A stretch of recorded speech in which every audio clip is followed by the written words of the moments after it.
Welcome, Markham. Markham Tan is the Chief Strategic Advisor, Technicorum Holdings Private Limited. He is based out of Singapore. He is a serial entrepreneur, founder of Gravitas International, founder of Qrypt Technologies, Chief Strategist Advisor of Technicorum Holdings, Strategic Advisor of Kingswap DEX. So here to Markham, you'll be talking about the predictions of Ethereum DeFi beyond 2021. Over to you, Markham. Go ahead. Okay. Thank you very much, Rajan. Great to be here. Great to be speaking with all of you. I'll just do a very quick overview because we don't have very much time for this session. I have 15 minutes, so I'll just show a few things that we're doing in terms of the DeFi space, in terms of NFTs, and a brief overview about what's upcoming over the next year. So firstly, I am an author of 2 books. The first book was How to ICO and ITO in Singapore. That was published in October 2017. And this year in September, I published my second book, which is the DeFi, the latest financial phenomenon. So let me just share that very quickly right now. I'll share my screen. And here you go. So this book was published 3 months ago and is available in the Amazon Kindle stores. So if you're interested in having a read, it's a quick read. So we cover topics like defining CeFi, DeFi, the comparison between DeFi and CeFi, origins of the DeFi movement, current state of DeFi, and how to value a DeFi project, and Ethereum and how it impacts DeFi, etc. Legal and regulatory framework of DeFi and predictions. So since today's topic for this particular session is on predictions, I'll just go straight into our predictions area. So DeFi, as Rajan shared just now, is basically decentralized finance. I think this is a very, very interesting area of development for blockchain and cryptocurrency in general, and it will be something that the world will see an explosion of in the coming days as well, especially in the next 1 to 2 years. Okay. So firstly, will it replace traditional banks? Definitely not. Banks have been here for hundreds of years and they're still here to stay, but there will definitely be some areas of financial innovation in the DeFi space, and especially also in the hybrid finance space. DeFi and CeFi added up together is hi-fi. Lots of these acronyms. And secondly, will DeFi cause more financial and technological innovation? Certainly. DeFi is the latest challenger to the existing banking system, and I've been speaking with a lot of the top banking arena honchos as well, the top management, and all of them are seeing the need to digitize and to adopt new technologies. The longevity of the space, I believe that DeFi will run for another 1 or 2 years and be very, very hot. And following that, it will claim its place in the world's financial ecosystem. Why this period? Generally, it will be 2 or 3 years for any new technological innovation to run its initial course, and then later it will settle in the whole ecosystem. So that's what I'm expecting. And regulators generally take 2 to 3 years to suss out and to figure out what's new, and then they will come up with the regulations to crimp down on the space. So that's what I expect in terms of the horizon. Then DeFi will also obviously be impacting the CBDCs that will be seeing a rise of. And now let me go into DeFi Pulse. So 3 years ago, at the end of 2017, the total value locked in the DeFi space was only 30 million USD. Today, you can see it's 15.91 billion, right? So DeFi Pulse is a good place that you can go to see the industry. It's not a comprehensive snapshot of the whole industry because they only have something like 54 counters right now. There are actually hundreds of projects that are already in the DeFi space, but the total value locked is primarily locked in the first 5 to 10 projects, where it runs from 400 or 500 million total value locked to 2.6 billion in Maker. So this is a very interesting chart. You can see the rise. In this year alone, it has risen from a total value locked of less of 2/3 of a billion, 667 million, to today's almost 16 billion. In fact, the peak was just a few days ago, 16.44 billion. So this, I believe, will keep going up for the next 2 to 3 years, right? And at that point, we will then see how it will coexist with the existing financial ecosystem. It's very dependent. The DeFi space is very dependent on Ethereum. Although there are a lot of projects that are starting, like some of our close business associates, like MakerDAO, working with the Polkadot system. So Cosmos, Polkadot, these are interesting projects to look at as well, because DeFi will definitely have a lot of their influence in the coming days. And of course, who will be the eventual winner in terms of the protocol of choice for DeFi is not yet known. For now, obviously, is Ethereum, because almost every project is running on Ethereum. So this is a big spur in terms of the Ethereum predictions. So Ethereum right now is about 610 USD, and it has kind of decoupled a bit from Bitcoin. If you think back to early 2018, the peak of the coupling was, I think, 11 ETH to 1 Bitcoin. Nowadays, it is around 30 to 35, within that range. And now, even more recently, is closer to 40 to 1. So the Bitcoin bull is really rearing and going, and that seems to not be stopping anytime soon. Of course, now it's Christmas, so it has dropped a bit over the last one day. But I believe that Bitcoin will keep going up. In fact, one report from Citibank actually predicted a $318,000 price for Bitcoin by the end of next year. So that's extremely bullish. And even if Ethereum just keeps up with 40 to 1, obviously it will rise as Bitcoin rises. There will be a major improvement over the next 2 years. We have already seen the first phase, which is enough money locked into the Ethereum system to go on to Ethereum 2.0. So that was a successful implementation. The price of Ethereum rose from about 300 plus 2 months ago, to the current 600 plus. So I'm hopeful. I am also expecting it to hit 4 digits again soon, and that will happen next year. And following the various improvements in the new proof of stake protocol for Ethereum 2.0, and the gradual increase in the phases, like from phase 0 to 1, 2, 3, 4, and the implementations, I think it will keep improving as well. Now, let me show you a bit about NFTs. So NFTs is another very important aspect of the coming year, 2021. So I'm going to be talking in the next 5 to 10 minutes about these three things, right? Ethereum, DeFi, and NFTs. I have a later session that's dedicated to NFTs as well.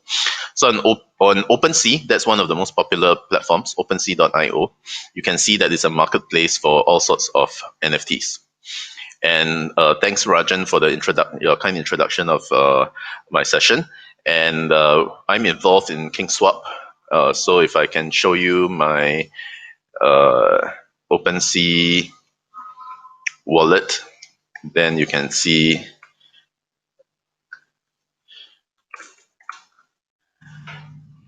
that these are some of the NFTs that are on sale on the platform. So prior to running the Kingswap project and advising them on it, I didn't really get into NFTs a lot, but NFTs are great. It's going to be a boom market. There are so many areas that are going to be coming into the NFTs space. I'm having trouble sharing this, but let me see if I can show my profile.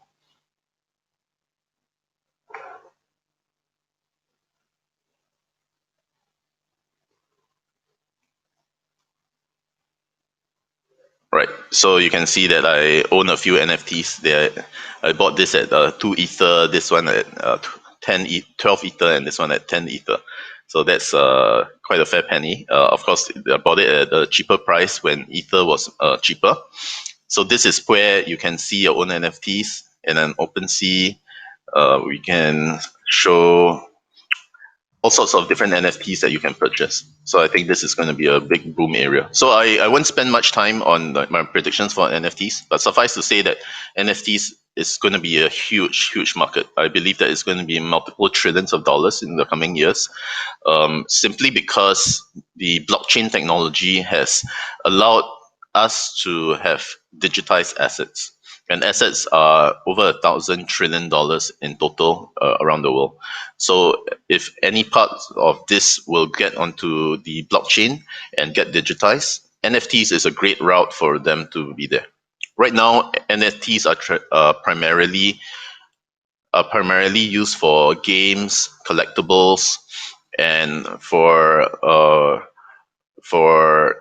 things like DeFi space. Now, a lot of projects are actually following our lead in Kingswap and using NFTs for various elements of the financial ecosystem. But DeFi, sorry, but NFTs can be used in a lot of different ways. They can represent share certificates, they can represent diamond certificates, they can represent your house or your home title deeds, they can represent school certificates, etc. So there are many use cases for uh, for NFTs, and it's going to be a market that's going to grow steadily over the next 5, 10, 20 years, and even beyond. Simply because it's an easy way for people to digitize and to show ownership and to show their unique items in a digital form, or at least a digital certificate. So for Ethereum, just a quick recap, I believe that we will see the growth with Ethereum 2.0's first phase having successfully cleared. There are more and more of the public getting in the space. With 2.0 coming up in the next 1 to 2 years, the reduction of gas fees, the increase in transaction speeds will greatly facilitate the growth of the ecosystem. And not only for Ethereum, not only for a lot of ICOs, but also most on point would be for the DeFi space, which is almost totally predicated on Ethereum blockchain right now. For example, at our Kingswap project, every time the price of Ether went up, everyone was happy, but everyone was not happy because the gas fees for transactions shot up the roof. What we were used to paying was something like 10 cents in terms of a transaction, sometimes became $10 for the same transaction over the last 2 months. Right, I'm sure a lot of you who are trading or who have done transactions on Ethereum blockchain understand what I'm saying. The GUI cost for certain transactions is really crazy sometimes. So I'm hopeful that with Ethereum 2.0 advancing and progressing, and more layer 2 implementations coming up, we are ourselves at Kingswap are also implementing layer 2 technologies and eventually layer 3 technologies to allow interoperability.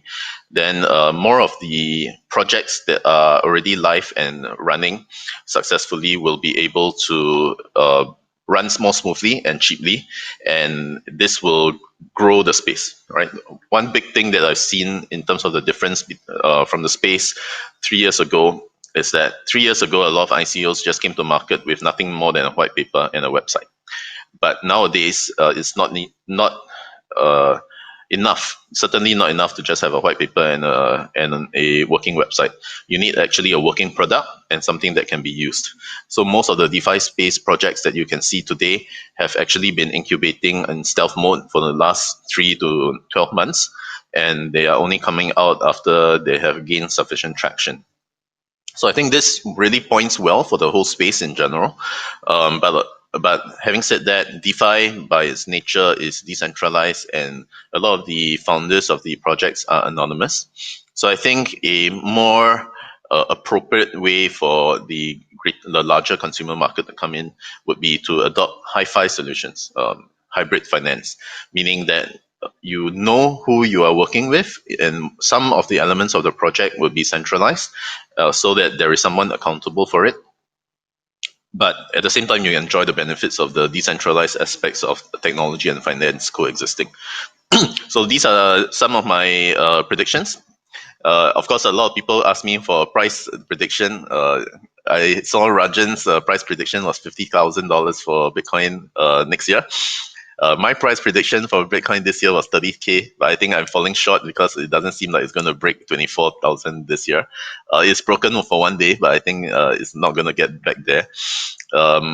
But next year, it should be going up again because the halving event happened in May 2020. And I wrote a few articles about that as well. And my prediction was that it's going to follow very much the roadmap of Bitcoin the last 8 years. So the last two halving events, what happened after that in the 1 year subsequent to the halving events, the price of Bitcoin went up about 10x. So the price of Bitcoin at the halving was about between $8,000 to $10,000 US. So if we do see another 10x, it could very well hit 100,000 by May or June next year. As for the end of the year, I'm not so sure because most of the time, once it hits a high, it does dip a bit. But now the flavor of the institutional investments in the space is very different from 3 years ago. 3 years ago, it was over 90% investors were retail, and now I would say at least 50 to 60% are institutional purchases. And institutional buyers are not going to just trade every day; they are just going to buy and hold it. So this has changed the whole complexion of the cryptocurrency market, and I see that it's going to have more and more money coming in.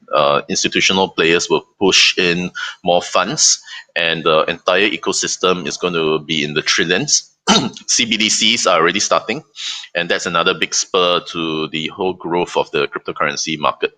With central bank digital currencies coming in, the common user will be more and more comfortable with using cryptocurrencies, and we will see mass adoption. So these are my general predictions for Ether. Like I said, I'm hoping that it holds between the 30 to 40 to 1 in terms of Bitcoin price, and then according to whatever Bitcoin moves up and down, Ether will probably follow that. For DeFi, I believe that it will keep increasing. NFTs is going to be a huge growth market, and this is what I see for 2021 and even beyond that. Okay, thank you very much. Thanks everyone for this for following me for this session.